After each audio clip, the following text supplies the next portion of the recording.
Assalamualaikum warahmatullahi wabarakatuh.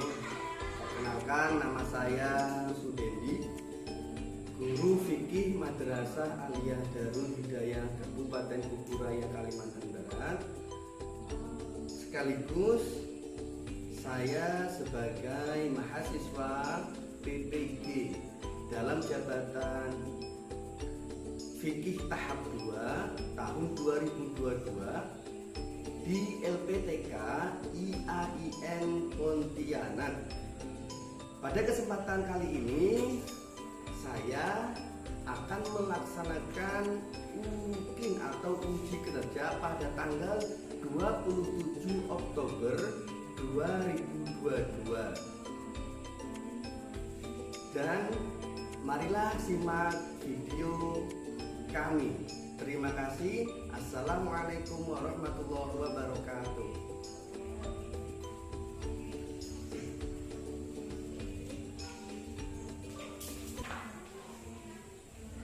Oke. Assalamualaikum warahmatullahi wabarakatuh. Waalaikumsalam warahmatullahi wabarakatuh.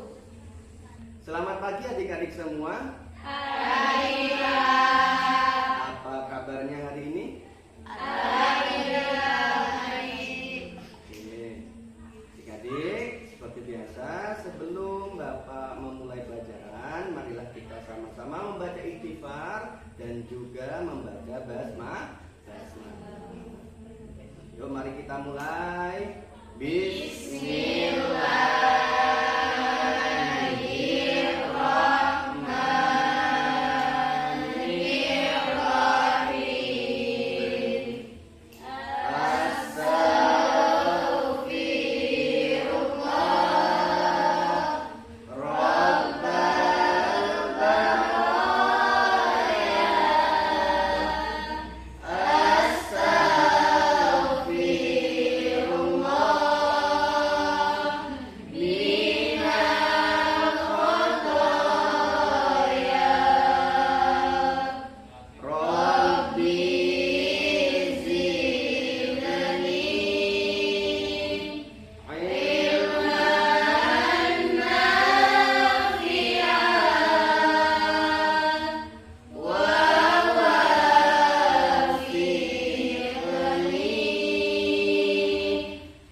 Dosa kita sehingga ilmu yang kita dapat hari ini bermanfaat. Jadi kalau istighfar atau dosa itu kurang, insya Allah hati kita akan lembut. Ilmu-ilmu yang disampaikan guru-guru untuk kita, insya Allah akan masuk kepada diri kita. Tinggal nanti kita mengamalkan. Adik-adik, sekarang Bapak akan mengabsen dulu. Aisyah Syahnita, Alfiani Nur Sakinah, Amalia Hasanah, Amalia Nur Hikmah, Aninda Rahmadaniati, Anissa Fadilah, Isni Nur Aliyah, Nanda Adila Khairunisa, Indah Nur Fitri, Nur Lainatu Sa'diyah, Nurul Rosidah. Kayak kenal saya nih. Rasmi Dwi Cahyani. Nih. Rizky Iswanti, Rodotul Aisy. Sehat ya? Makanya kemarin sakit, sudah sembuh. Selviana Lestari. Selvi. Setiasi Anggraini. Sinta Aulia Nur Fitri. Silvi Adinia.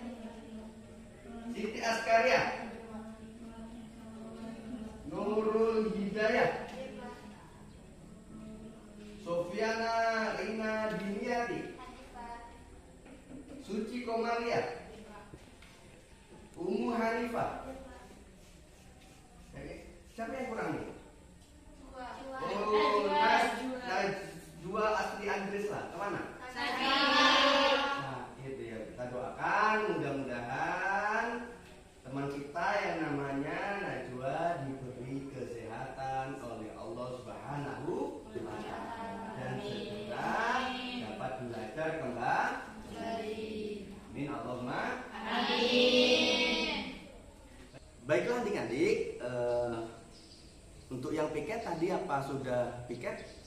Kelasnya sudah dirapikan ya. Dan sekarang siap untuk belajar. Oke. Jadi kita lanjut ke bab kedua.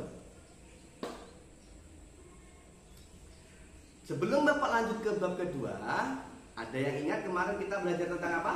Pembunuhan. Ya, jinayat atau pembunuhan. Jadi pembunuhan apa nama pembunuhan? Oke, jadi pembunuhan adalah menghilangkan nyawa seseorang, baik sengaja maupun tidak sengaja. Baiklah adik-adik, jadi sekarang kita akan belajar bab kedua. Bab kedua. Kira-kira kemarin masih ingat bab kedua yang kemarin Bapak sampaikan di akhir pelajaran. Bab kedua ini kita akan belajar tentang apa? Peradilan Islam. Ya, betul sekali. Kita akan belajar tentang peradilan Islam. Ya, ada yang tahu peradilan Islam itu apa? Ada yang tahu? Oh, belum tahu nih, belum tahu semua peradilan Islam apa? Belum tahu. Jadi Bapak akan jelaskan tentang peradilan Islam. Oke, tidak apa-apa. Lanjut ya. Jadi untuk tujuan pembelajaran pada hari ini, ya kan? Tujuan pelajaran pada hari ini tentang apa tadi? Peradilan Islam.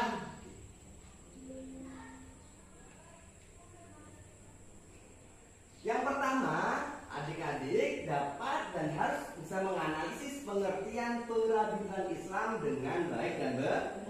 Pengertian peradilan Islam ini seperti apa? Ya.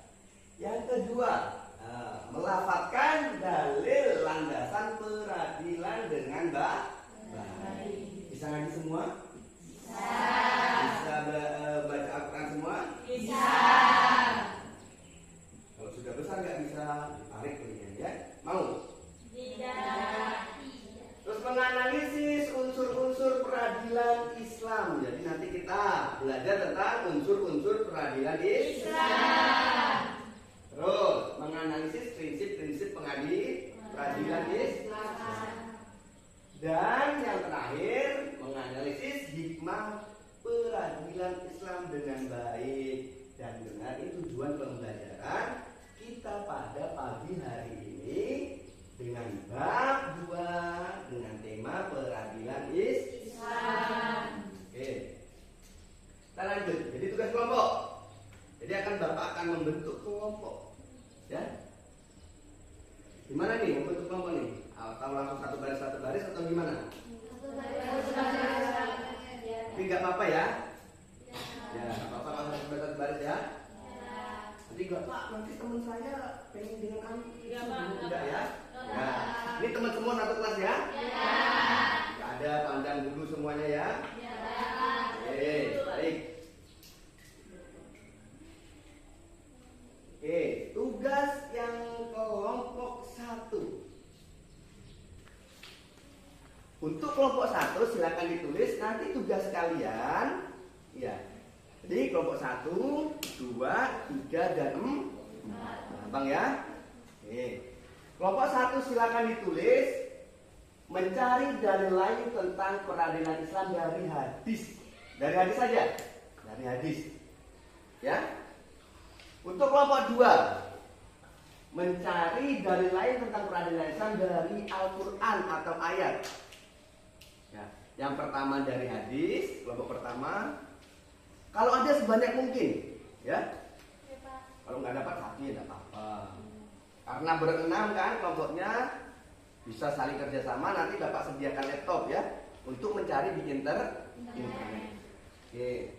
Yang kedua mencari dalil lain tentang peradilan Islam dari Al-Quran. Dan yang ketiga mencari definisi dari unsur peradilan Islam. Jadi nanti Bapak jelaskan, tapi secara umum saja. Nanti kalian yang mencari unsur-unsur peradilan Islam ini apa sih? Nah, Islami apa nanti dicari pengertiannya, nanti disampaikan di depan, lalu dipresentasikan di depan ini, nanti teman-teman yang lain nyata, gitu ya. Oke. Yang terakhir, definisi tentang beberapa prinsip peradilan Islam. Nah, nanti itu di peradilan Islam itu dalilnya ada, pengertian apa, dalil, unsur-unsurnya, dan prinsip peradilan. Ini untuk tugas kelompok kalian. Paham semuanya? Paham. Oke, sebelum mulai, silakan bergabung ke kelompoknya masing-masing, jadikan satu. Oke. Dan ketua kelompoknya silakan untuk mengambil laptopnya masing-masing. Bisa? Oke, silakan gabung dulu. Nanti ketua kelompoknya ngambil laptopnya yang di depan. Kasihkan laptop semua. Kelas 3 masa nggak bisa pakai gadget semua ya kan?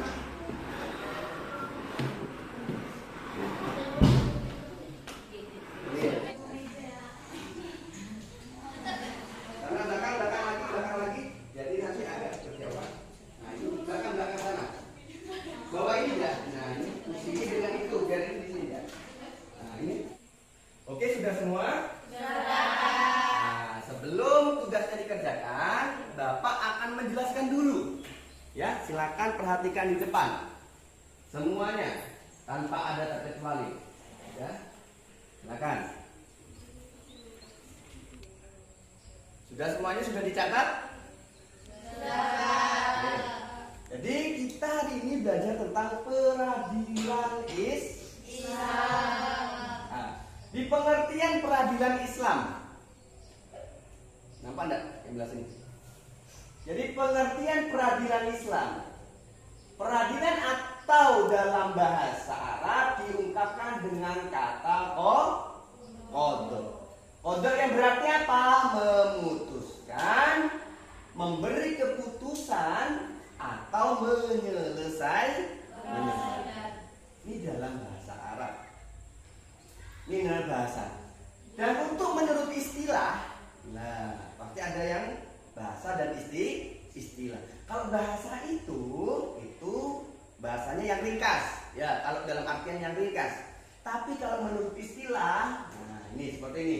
Dan menurut istilah adalah suatu lembaga pemerintahan atau negara yang ditugaskan untuk menyelesaikan atau menetapkan keputusan atas setiap apa? Setiap perkara dengan adil. Nah ini berdasarkan apa?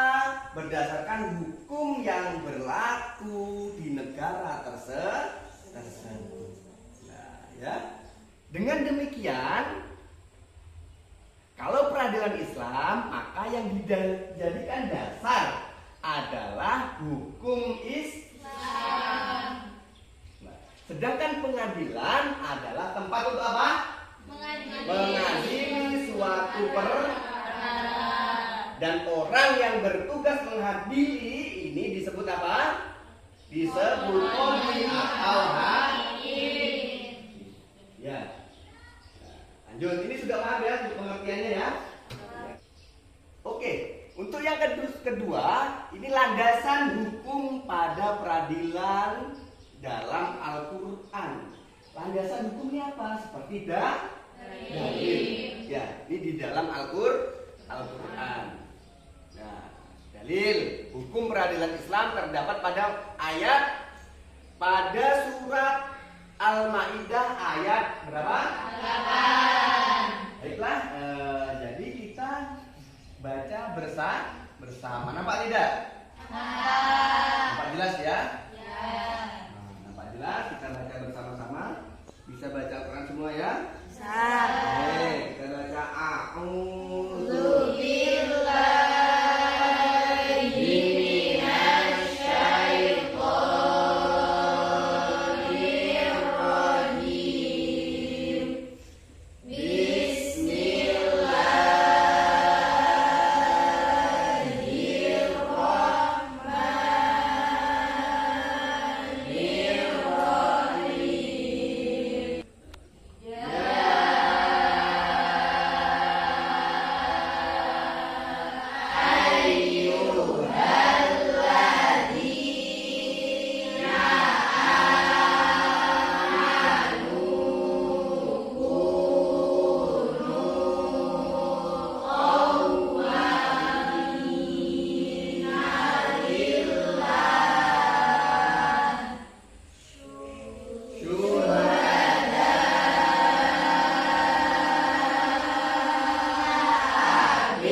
kamu sebagai penegak keadilan karena Allah.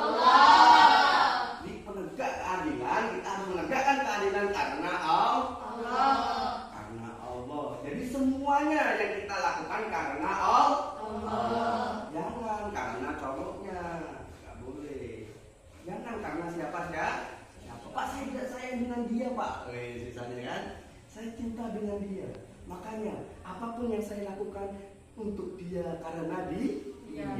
Tidak apa-apa karena dianya ini siapa? Kalau karena dianya ini Allah, ataupun karena dianya ini kanjeng Nabi Muhammad Sallallahu Alaihi Wasallam. Tidak apa-apa karena Allah. Jangan karena selain Allah. Nah, ketika menjadi saksi dan adil, menjadi saksi dengan adil. Kalau kalian menjadi saksi harus adil. Bukan karena misalnya jadi saksi. Ini Pak Dendi ini guru saya. Jadi saya agak bohong-bohong sedikit lah. Tidak, Bu. Tidak, Bu. Harus adil. Ini langsung ada firmannya nih. Dan janganlah kebencianmu terhadap suatu kaum mendorong kamu untuk berlaku tidak adil. Misalnya suatu kaum ini benar misalnya ya kan, suatu kaum ini benar. Karena kamu tidak suka dengan dia, tidak suka dengan mereka, yang benar kamu salah. Jangan karena itu. Terus berlaku adilah karena adil itu lebih dekat dengan takwa. Takwa artinya apa? Patuh kepada Allah. Jadi adil ini dekat dengan takwa. Nah, takwa ini identik dekat dengan Allah. Dan bertawakallah kepada Allah. Sesungguhnya Allah Maha teliti terhadap apa yang kalian kerjakan.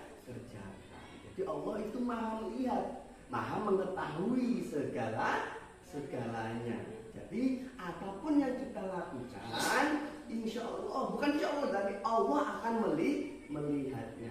Jadi di kitab, dijelaskan di kitab Ijan Durori, ya.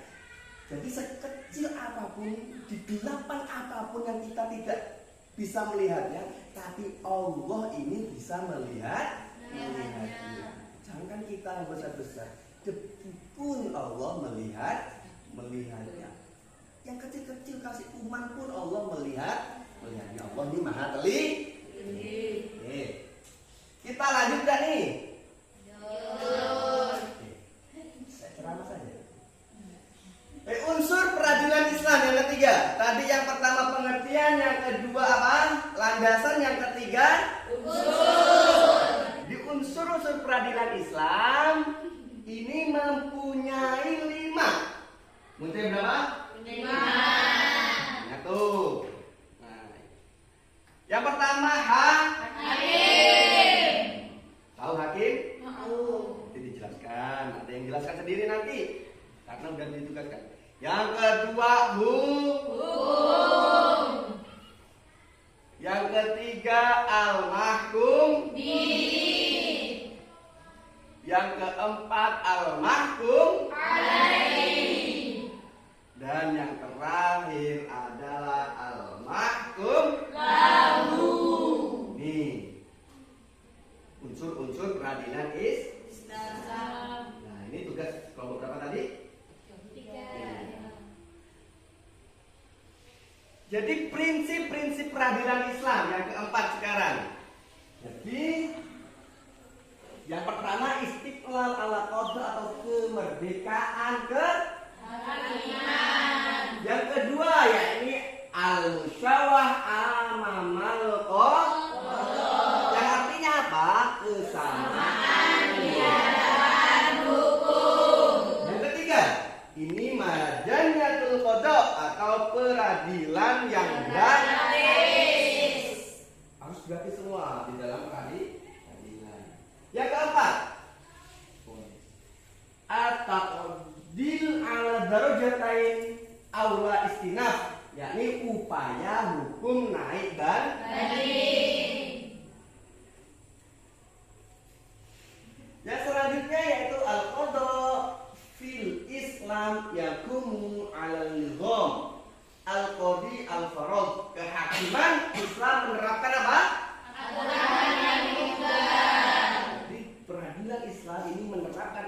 bukan yang satu atau tunggal. Yang selanjutnya, alaniyatul majlisil qadha atau sidang peradilan terbuka. Yang terakhir, belum. Ini yang selanjutnya, husnul ijra'at fil musyawahatil khusum atau mempertemukan pihak yang berselisih.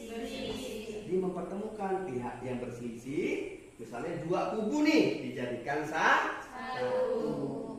Ditemukanlah permasalahannya apa, dijadikan satu, dipertemukan. Jadi dipertemukan ini tidak disuruh kelahi atau cekcok, tidak, untuk membicarakan baik-baik tentang masalah. Yang selanjutnya, suhatul qadi fil fikri al-islami. Jadi kekuasaan kehakiman dalam fikih Islam. Itu prinsip-prinsip peradilan Islam. Nah, yang selanjutnya yakni hikmah peradilan Islam. Hikmahnya yang pertama, peradilan dapat mewujudkan masyarakat yang bersih. Ya iyalah, otomatis kalau adil otomatis masyarakat bersih. Misalnya ada masalah apa, tidak butuh Pak ini Pak, misalnya ada Pak sedikit amplop, tolong. Ya nggak boleh ya. Nanti jadi nggak bersih. Kalau sih tidak ada apa-apa. Jadi yang hakim misalnya ada RT atau desa. Nah, kalau warganya ada masalah, jadi tengah-tengahi dengan baik ya, tanpa ada ini itu atau embel-embel yang lain. Itu karena. Jadi sesuai dengan hadis Rasulullah Shallallahu Alaihi Wasallam. Hadisnya apa? Ini artinya dari Jabir berkata, saya mendengar Rasulullah Shallallahu Alaihi Wasallam bersabda, bagaimana suatu umat dinilai bersih bila hak orang lemah tidak bisa dituntut dari mereka yang kuat. Ya, jadi kalau yang lemah ini, ya, kalau tidak bersih otomatis yang lemah ini akan kalah dengan yang kaya. Yang miskin akan kalah dengan yang kaya. Yang lemah akan kalah dengan yang kuat. Lah, makanya itu kita harus menerapkan peradilan Islam. Maksudnya menerapkan peradilan Islam itu apa? Harus yang namanya adil dimanapun kita berada. Siapa tahu nanti antara kalian ini ada yang menjadi hakim, ada yang menjadi pokoknya aparatur pemerintahan, baik itu polisi, kepala desa, misal bupati, bahkan presiden. Ada yang mau jadi presiden? Ada ya. Nah, ini dari hadis riwayat Ibnu Hibban. Terwujudnya keadilan bagi seluruh rakyat, artinya setiap hak orang dihargai, tidak dianiaya. Yang dianiaya hak-haknya orang. Dosa atau zalim. Kalau zalim itu mengambil haknya orang dan tidak pada tempatnya. Terwujudnya perlindungan hak setiap orang dan terciptanya peraturan pemerintahan yang bersih dan berwibawa. Kalau udah adil, insya Allah wibawanya keluar, bijaksana, ya kan. Dan dengan masyarakat yang bersih, pemerintah yang bersih dan berwibawa serta tegaknya peradilan, maka akan terwujud ketentraman dan selesai. Jadi adik-adik, silakan mengerjakan tugas yang Bapak berikan tadi, tugas kelompok. Bapak harapkan semuanya dapat aktif dan ketua kelompoknya nanti mempresentasikan ke depan, ya. Dan serta tolong nanti dicatat di kertas lembar, ya, dikumpulkan ke depan, ya, dikumpulkan dengan Bapak, ya. Jadi Bapak akan menilai dan Bapak akan melihat keaktifan kalian. Siapa yang aktif mencari, siapa yang hanya duduk saja, siapa yang hanya tidur-tiduran saja, ya? Paham ya? Oke, silakan.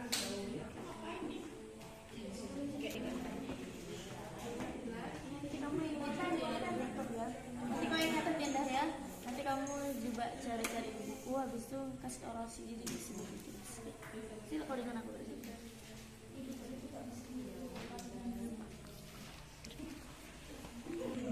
Ya kita bagi tugasnya dicari di sini. Nanti kalau udah nanti dikasih catat. Jangan lupa nyari di buku, di referensi-referensi lain dicari juga ya.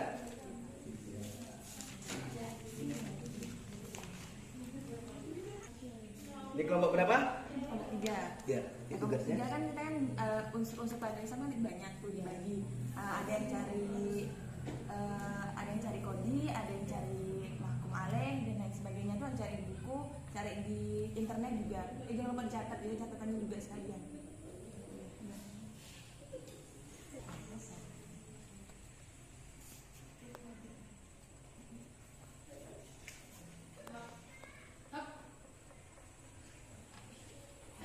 Kan kita kalau mau makin banyak, jadi nanti tuh ada yang cari di buku, ada yang cari di internet, habis itu ada yang nyatet. Nanti kita bagi-bagi tugasnya. Sini kita tidak cari di internet. Nanti ada nyatet kan? Ya waktunya nggak lama. Sudah mau selesai ini waktunya, silakan dicari sudah. Dan nyatet. Jangan lupa masing-masing kelompok ketuanya untuk mencatat nama-nama temennya atau anggotanya di bawahnya ya. Ditulis kelompok berapa. Sampai bawah sini.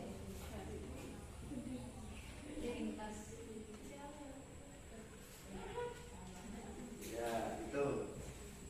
Ini bisa jelaskan ke depan ya. Bawa bukunya. Ya, nanti satu kelompok satu orang. Kamu kelompok 4 ya?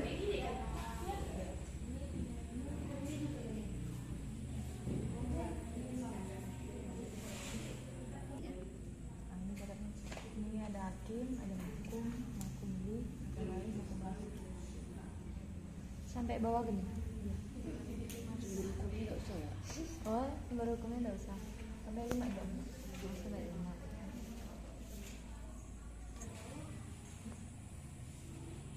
Sudah semua? Belum Pak, sedikit lagi. Yang lainnya sudah? Ini kelompok 4? Belum? Oh sedikit. Yang lain kelompok 1 sudah? Belum juga? Kelompok 2? Sudah. Iya. Sudah ditulis semua anggotanya? Sudah. Kelompok 3 gimana kelompok 3? Sedikit lagi Pak. Sedikit lagi juga. Ya, Bapak kasih waktu 5 menit lagi ya. Ya Pak. Nah, kasih waktu 5 menit lagi. Kita habisan waktu kita. Sudah selesai semua? Sudah. Bagus. Karena waktu sudah selesai untuk diskusi kerja kelompok.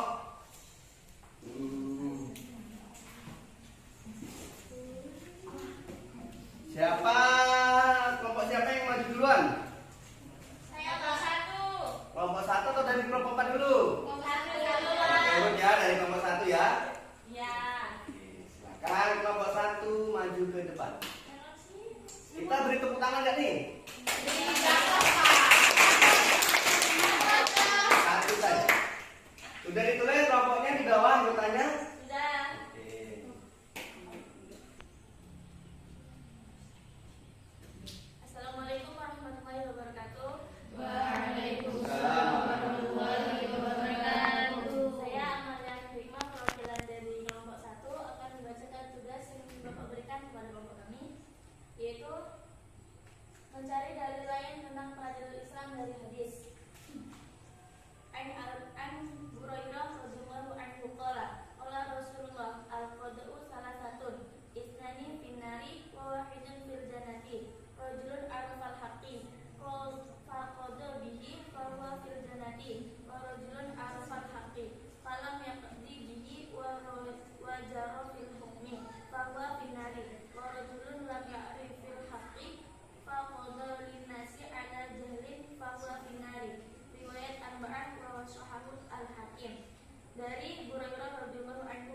bahwa Rasulullah SAW bersabda, hakim itu ada 3, 2 orang di neraka dan seorang lagi di surga. Seorang yang tahu kebenaran dan ia memutuskan dengannya, maka ia di surga.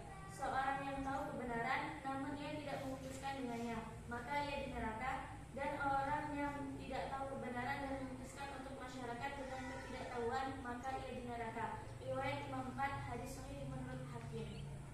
Sekian dari kelompok kami. Terima kasih. Wassalamualaikum warahmatullahi wabarakatuh. Waalaikumsalam warahmatullahi wabarakatuh. Tepuk tangan untuk kelompok kami.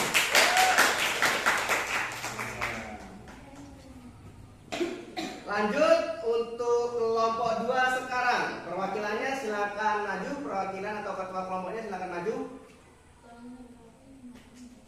Tepuk tangan untuk kelompok 2. Assalamualaikum warahmatullahi wabarakatuh. Waalaikumsalam warahmatullahi wabarakatuh. Saya perwakilan dari kelompok 2 akan mencari dalil tentang peradilan Islam dalam Al-Quran. Saya akan menyampaikan hasil diskusi dalil lain tentang peradilan Islam dalam Al-Quran. Bismillahirrahmanirrahim. Innallaha ya'muru bil adli wal ihsani wa ita'i dzil qurba wal yanha 'anil fahsya wal munkari wal baghi ya'idukum la'allakum tadhkurun, yang artinya sesungguhnya Allah menyuruh kamu berlaku adil dan berbuat kebajikan, memberi bantuan kepada kerabat, dan Dia melarang perbuatan keji, kemungkaran dan permusuhan. Dia memberi pelajaran kepadamu agar kamu dapat mengambil pelajarannya. Sekian dari saya. Wassalamualaikum warahmatullahi wabarakatuh. Waalaikumsalam warahmatullahi wabarakatuh. Oke, lanjut untuk kelompok ketiga. Perwakilannya silakan maju ke depan. Kelompok 3. Oke, tepuk tangan untuk kelompok 3. Assalamualaikum warahmatullahi wabarakatuh. Waalaikumsalam warahmatullahi wabarakatuh. Saya perwakilan dari kelompok 3 akan menyampaikan hasil diskusi kami, yaitu tentang mencari definisi dari unsur-unsur peradilan Islam.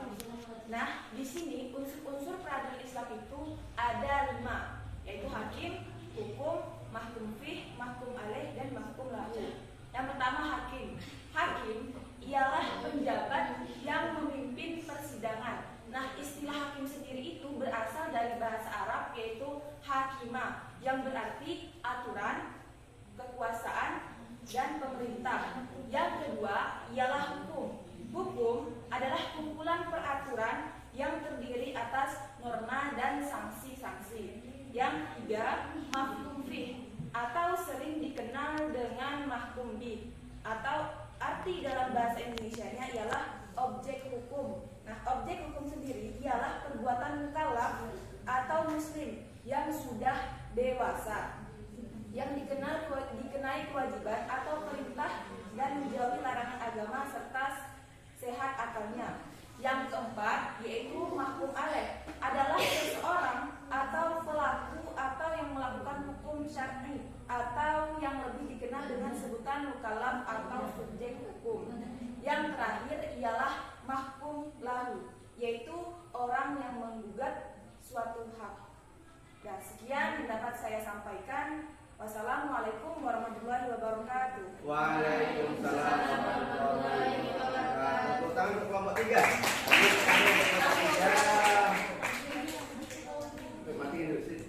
Lanjut untuk kelompok selanjutnya, yakni kelompok 4. Silakan kelompok 4 beri tepuk tangan untuk kelompok 4 yang meriah.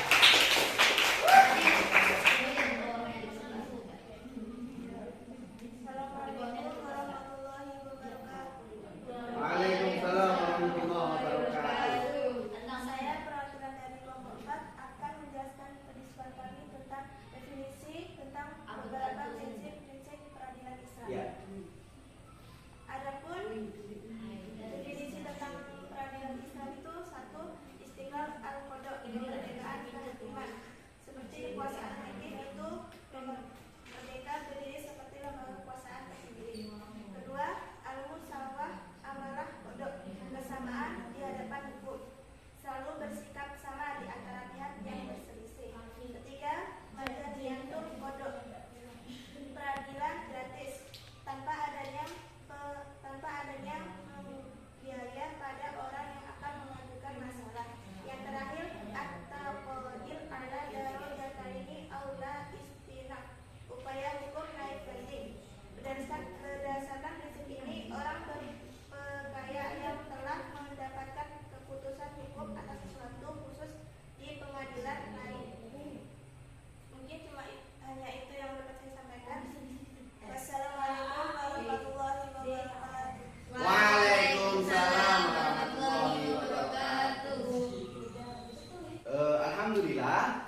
semua, apalagi mempresentasikan sudah alhamdulillah sudah agak pede untuk mempresentasikannya.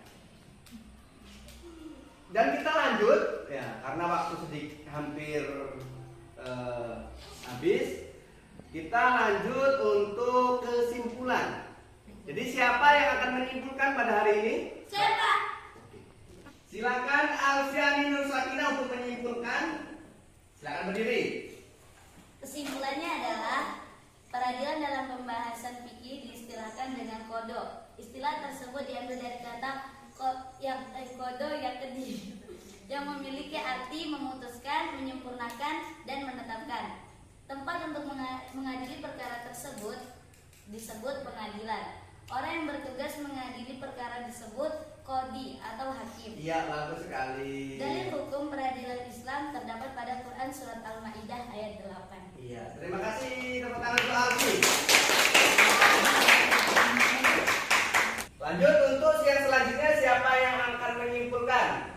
Saya, Pak. Iya. Siapa namanya? Lupa Bapak. Aninda, Pak. Aninda Rahmadiani Nati. Niati, Pak. Oh iya, Rahmada. Niati. Dia Rahmada. Niati. Silakan berdiri, Aninda.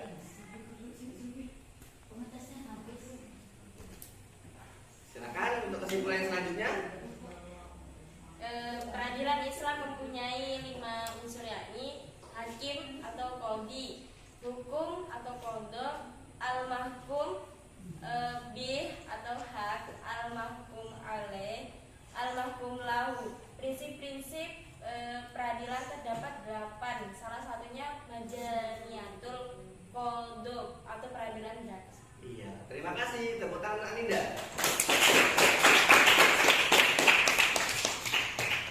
Kesimpulan terakhir, yakni siapa yang menyimpulkan lagi? Terakhir? Saya, Pak. Ya, silakan atas nama Rasmi. Iya, betul ya? Iya, Pak. Rasmi. Silakan Rasmi berdiri. Hikmah peradilan Islam yakni terwujudnya perlindungan hak setiap orang, terciptanya aparatur pemerintah yang bersih dan berwibawa. Itu saja ya? Oke, terima kasih untuk Rasmi. Silakan duduk. Tepuk tangan untuk Rasmi. Ini jadi Bapak akan bertanya kepada kalian. Ya, siapa yang bisa jawab? Yang pertama, peradilan Islam menurut bahasa. Ayo, siapa yang bisa jawab? Ya, Sofiana betul ya? Sofiana, silakan Sofiana. Peradilan Islam menurut bahasa yaitu memutuskan atau menyampaikan juga bisa, Pak. Iya, jadi menurut bahasa itu apa? Memutuskan atau menyelesaikan.